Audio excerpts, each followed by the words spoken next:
If you want to get faster at Gran Turismo 7, watch this video because I'm about to show you things that have never been revealed before. I don't think there's anyone in the world who's done this kind of analysis, and what we've discovered here is really quite shocking.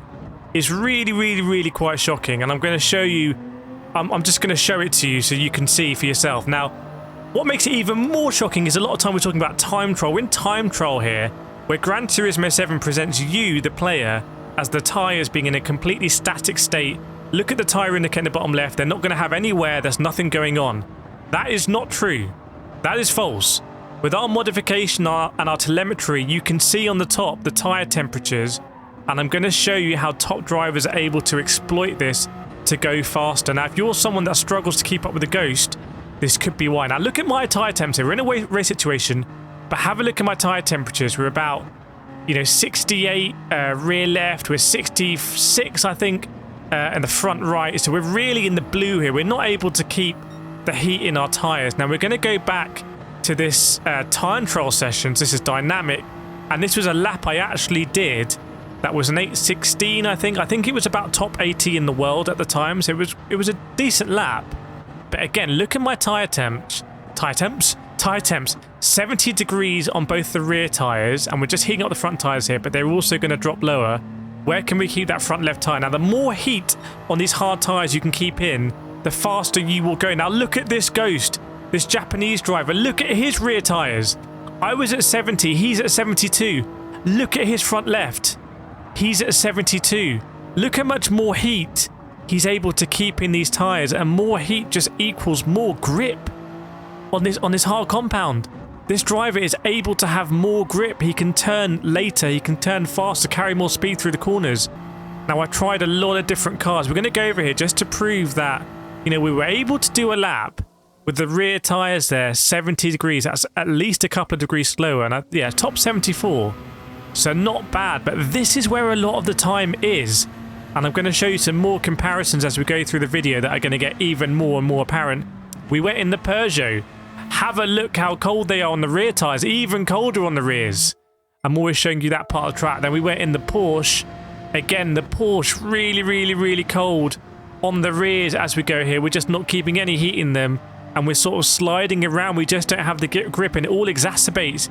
You slide into the corner, you slide past the apex, you slide on the exit, you overcorrect. Going back to the Supra, have a look at these tyre temperatures. 4 green tyres. You don't see that in the UI. It doesn't show you. Back here in the Porsche, and you can see we're on lap 8 here. So I did many laps to see if we can get the heat in the tyres. So on lap 8 in the Porsche, and still, look how cold that right rear is. Look how many degrees colder it is than the Japanese driver in the Supra. A lot of skill involved in getting the tyre temperatures up, and once you can get them up, you reap the benefits. We went in the BRZ as well. Looking at different cars, looking at the temps, the telemetry doesn't lie. And this is all happening. This has all been simulated in GT7. If you're someone that plays ACC, you know how important tyre pressures and tyre temps are. You know that when you're not in that window on tyre temps, you are really struggling for grip. We've just always assumed in GT7 that this isn't really a thing, but I'm busting it open right now. It is. By the way, if you appreciate what I'm doing here, please, right now, at this moment, hit that like button, make sure you subscribe, make sure you've got the notification bell, ask me any questions you got in the comments. We're following the story. This is other than the GTR. The GTR should be a really nice car around here. But again, the combination of my driving style compared to the top drivers in this car, because at the moment I'm about top 25 in the UK. So if you put the top 25 drivers in all of the UK, I might be in that room, because that's where we are at the moment in the Nations Cup. But I am not on the elite level. I'm not on the alien level. I'm always trying to work out what is the difference. And you can just see that I just seem to be sliding a little bit more. A lot of that's driving style, but the tyre temperature would help massively. You can see here, again, this is a qualifying lap. Have a look at my rear tyres in the Supra. We're going to play it forward and just see. Now, I do want to make a good point here. The tyre temperatures in the Supra on this lap are much higher than any other lap that we've done that you've seen in this video. And this was my fastest lap by far. Is this due to some kind of ambient temperature? Is it due to that? I don't know. I made a big complaint early on in GT7 when they randomized the track conditions in time trial. And I said this is really unfair for casual players. Like, I was coming home from work, didn't have a long time to sort of set a lap time and have some racing, and it put us at a real disadvantage. And then they locked it, so the wind direction is now locked. But is there something going on with the ambient temps? Did I have a good track here for me that meant I was just able to keep a little bit more heat in the tyres and then carry more speed through the corners, and it sort of compounds in a positive way? So yes, I'm not favouring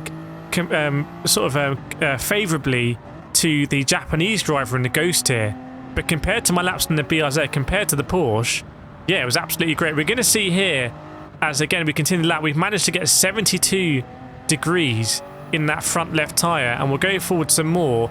You can see as we go on the Dottinger, still 70. We did bring up those tyre temps, and I think this is why we had a better lap. I want to show you what happens as it cools down on the straight, because as I said in my previous video, you really don't lose as much temp as quickly as you might think. So it's all about getting the temp up. Maybe that means you do a lap, by the way, before your time trial lap, where you're getting the heat in the tyres.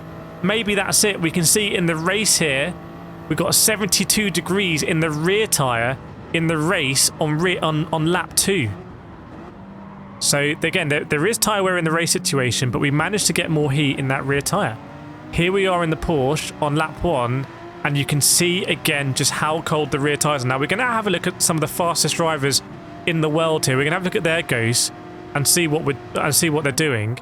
This is Zavus, very fast driver. This is about driving styles. Look at his rear right tyres. He's got the rears up, but not the fronts as much. We're going to come now onto the Dottinger, the big straight. 74 degrees on the rears, but he hasn't quite got the fronts up. That's driving style. Then we compare it with the Jap. I mean, look at this. This is literally perfection on the tyre front. This driver, who I think is in the top 5 in the world, has his driving style, has that heat in the tyres. Now, if the time trialing is accurate here, the replay, this is his first lap. So he has not done a kind of funny lap before heating up the tyres. This is his driving style. What is it that he's doing? If you can spot it, let us know in the comments. Because there are secrets here. This is like the tomb of Tutankhamun. There are Gran Turismo 7 secrets for us to uncover. With a bleeding edge here, viewers.